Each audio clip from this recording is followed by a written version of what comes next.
We believe language is important because successful organizations are able to identify critical information sooner and more efficiently than their competitors.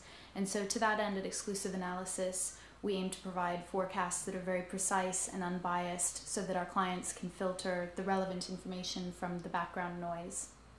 We've developed the concept of the language of risk, which is very detailed guidance for our analysts about how to write, and in particular guidance around using very precise language and avoiding bias in language. So to give a few examples, we would avoid terms like clashes or tensions, and instead we would write about, say, civil unrest, the likely scale of civil unrest, targets, size and timing of protests.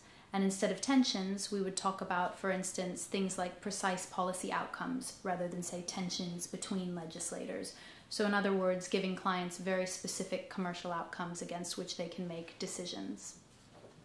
The key elements of the language of risk are precision and avoiding bias in the way we write. So to give an example of avoiding bias, we wouldn't use language like necessary when we're describing a reform. We wouldn't use the word or phrase unfortunate or unfortunately or hopefully when we're describing an event that has happened or an event that may happen. And that's because our role is to forecast, not to advocate or lobby for certain outcomes. It's not for us to say what policy a government should implement or what action a group should undertake. One of the key inputs to our forecasts is the intentions and the capabilities of key actors. So whether they're commercial counterparties or armed non-state groups or government officials, it's important for us to understand them and how they've defined their interests in their own terms. So we would avoid using words like pragmatic or rational or ideologically motivated to describe those actors, and instead we would seek to really understand how they define their own interests in order to forecast how they will interact with one another. Another thing we would do is avoid the term links, which we think doesn't add any value because it's so very imprecise.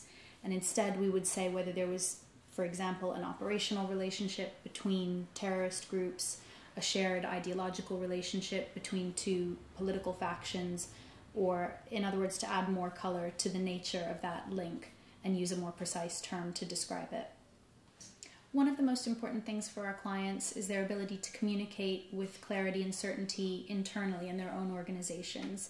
And we help them to do that, for example, if they have a business development decision they're making for new market entry, and they may be reporting to the board or to a committee, or if they're responsible for horizon scanning and reporting into, say, risk managers or loss prevention groups, by being very clear about the language of probability.